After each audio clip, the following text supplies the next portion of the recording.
오늘은 우리 누가복음 3장 18절부터 20절을 읽습니다.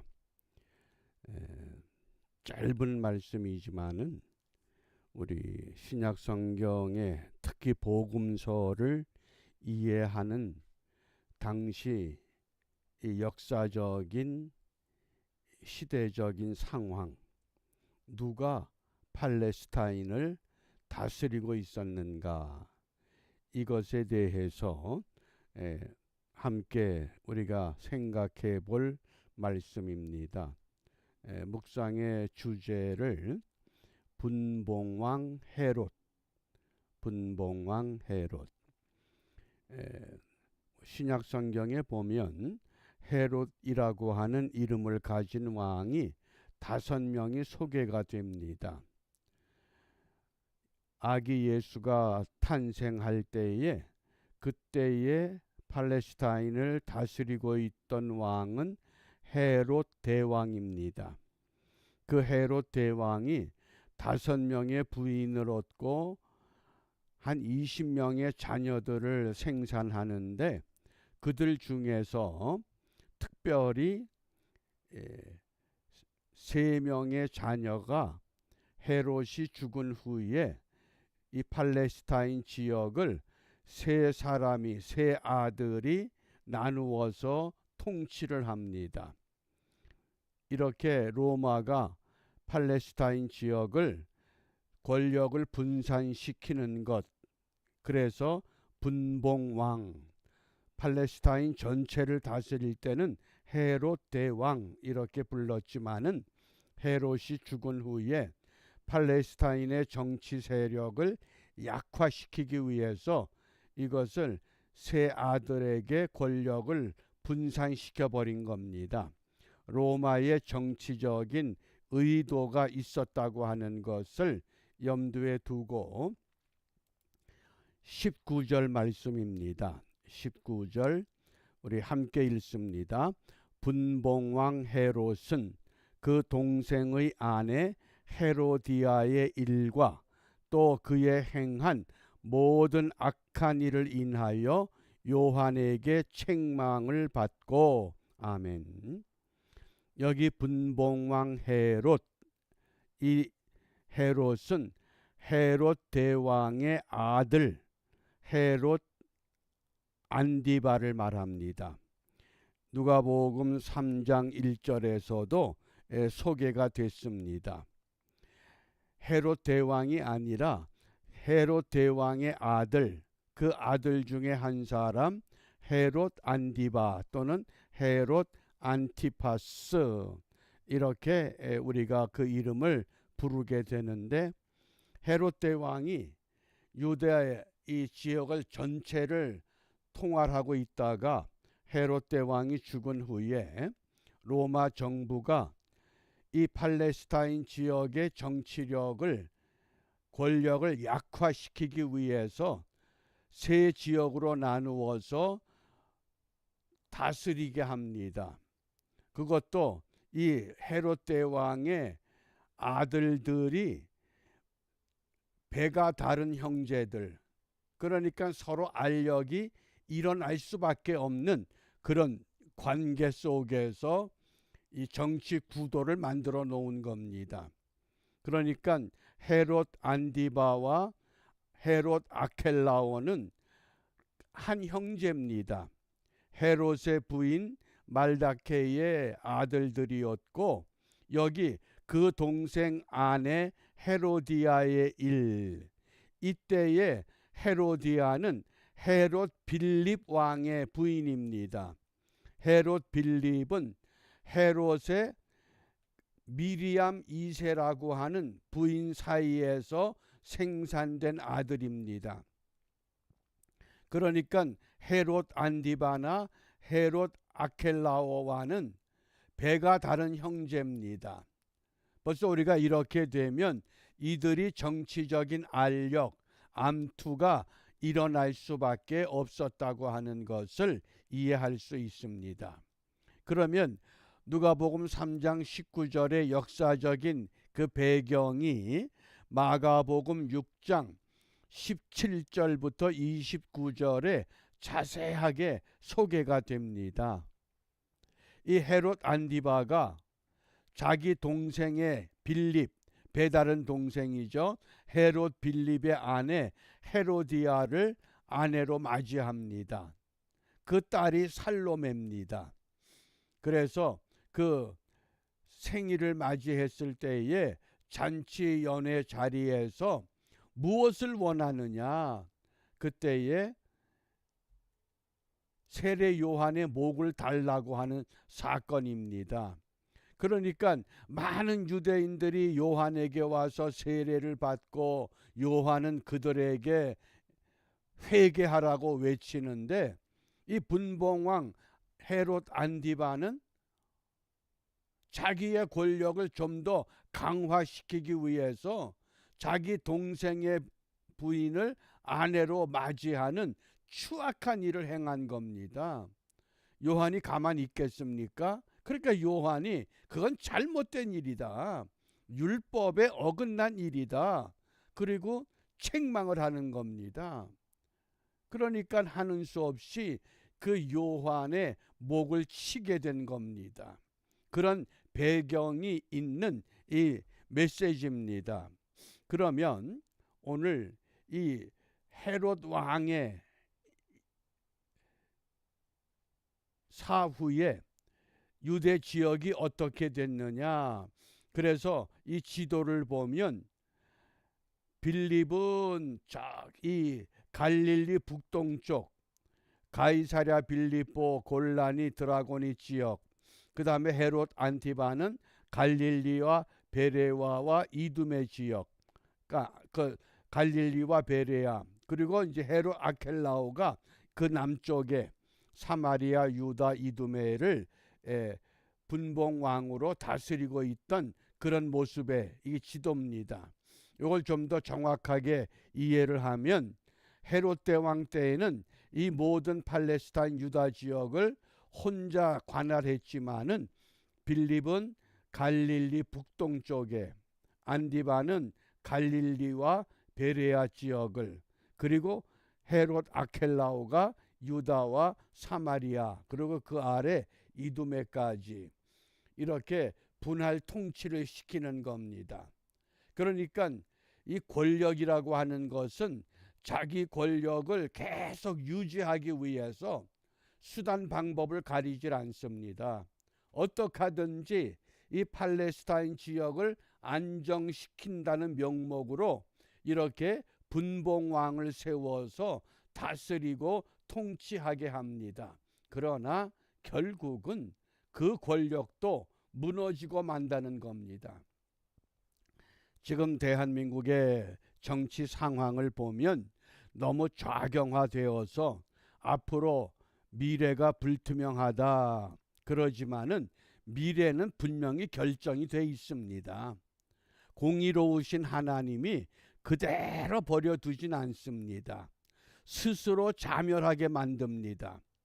이 부패한 권력이 무너지는 경로가 있습니다. 첫째는 돈에 약합니다. 탐욕이 끝이질 않습니다. 그 다음 두 번째 문제가 여자 문제가 복잡합니다. 그게 역사적으로 부패한 권력들의 특징입니다. 그러니까 좌파들이 아무리 모든 것들을 장악한 것 같지만은 그들 사이에서도 이 탐욕에 대해서 서로 더 많은 것을 가지려고 하는 암투, 또 더 좋은 것을 먹고 마시고 즐기고자 하는 이러한 욕망, 그러니까 이 탐욕과 욕망에 의해서 스스로 자기들끼리 다투고 자기들끼리 폭로하고 자기들끼리 죽이고, 이런 역사의 순한 고리에서 벗어나질 않습니다. 그러므로 우리가 이런 때에 믿음의 사람들은 어떻게 해야 되느냐?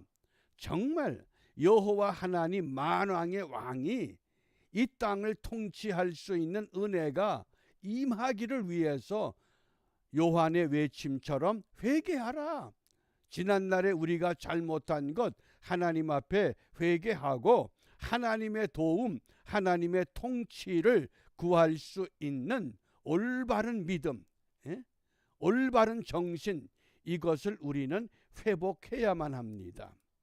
그렇게 될 때에 오늘 우리가 한 가지 기억해 둘 것은 이 성경에 등장하는 헤롯 왕들의 이 말씀을 성경 그 구절 구절마다 기록해 놓으면 이 헤롯은 어떤 헤롯이구나 하는 것을 우리가 쉽게 이해하면서 이 역사적인 배경을 이해할 수 있습니다.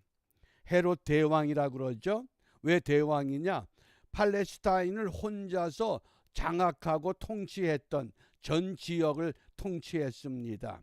그런데 유대인이 아닌데 이두메 사람입니다. 이두메가 누굽니까?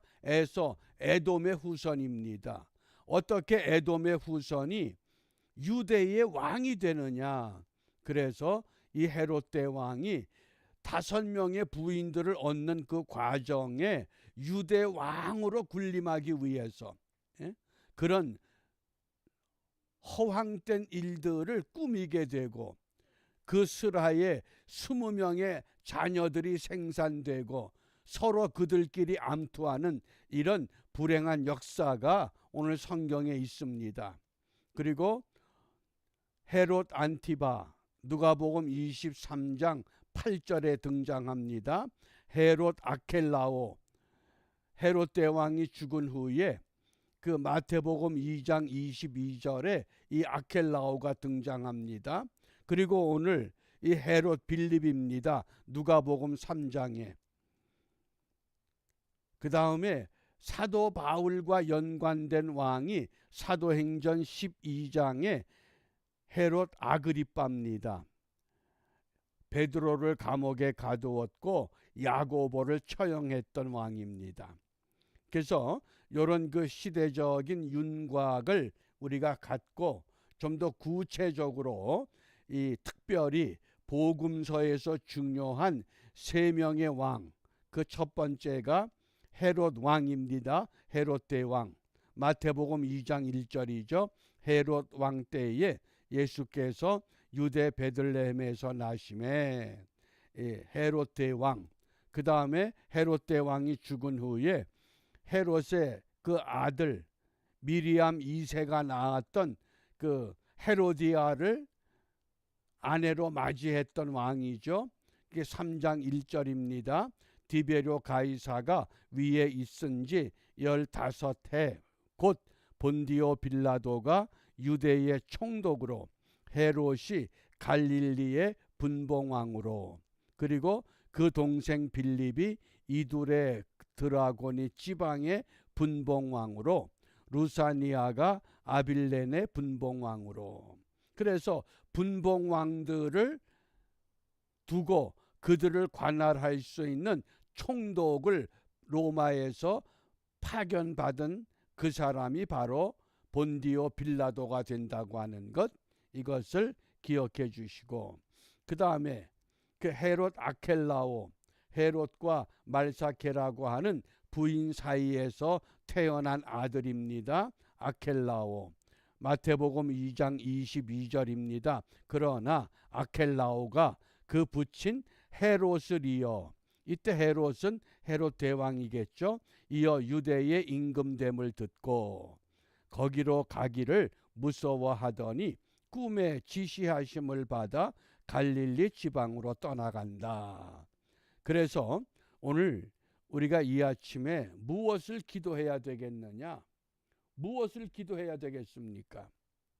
시편 22편 28절에 나라는 여호와의 것이요, 이 세상 어떤 나라든지 나라는 여호와의 것이요, 여호와는 열방의 주제심이로다.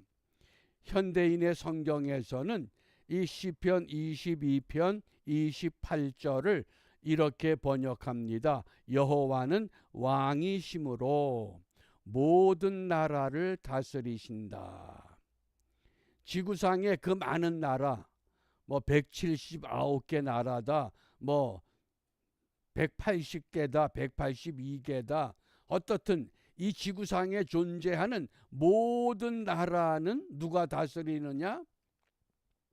그 나라의 통치권자, 대통령이나 수상이 다스리는 것이 아니라 여호와는 왕이심으로 모든 나라를 다스리신다. 그러면 우리 기도가 분명해져야 됩니다. 하나님이 다스리는 세상을 우리가 세워야 됩니다. 하나님이 다스리는 세상, 우리가 보기에는 잘못된 정권, 잘못된 사상, 잘못된 정치가 우리 앞에 펼쳐지는 것 같지만은 하나님은 우리보다 먼저 다 보고 다 알고 계십니다. 이들이 어떻게 갈 것이냐. 그래서 그들이 욕망에 의해서, 탐욕에 의해서 이끌림을 받는 것, 그러나 그것도 잠깐 분명 하나님은 하나님이 다스리십니다. 그 하나님의 다스림을 위해서 오늘 우리가 하나님 앞에 정말 세계에서 가장 큰 교회가 있다, 가장 많은 성도가 있다, 선교 짧은 역사에 선교가 성공했다, 그런 것이 자랑이 아니라 이제는 우리의 바람직한 자랑거리가 하나님을 사랑하는 교회가 있고 하나님을 사랑하는 성도들이 있고 하나님의 사랑을 실천하는, 이웃을 위해서 자기 몸을 버릴 줄 아는, 희생하는 교회와 성도들이 있다고 하는 것, 이것이 분명해질 때 하나님은 반드시 하나님의 방법에 의해서 하나님의 사람을 세워주실 것이고 하나님이 원하는 그 나라로 이끌고 가실 줄 압니다. 그런 것이 회개되지 않으면, 그런 것이 고쳐지지 않으면 하나님은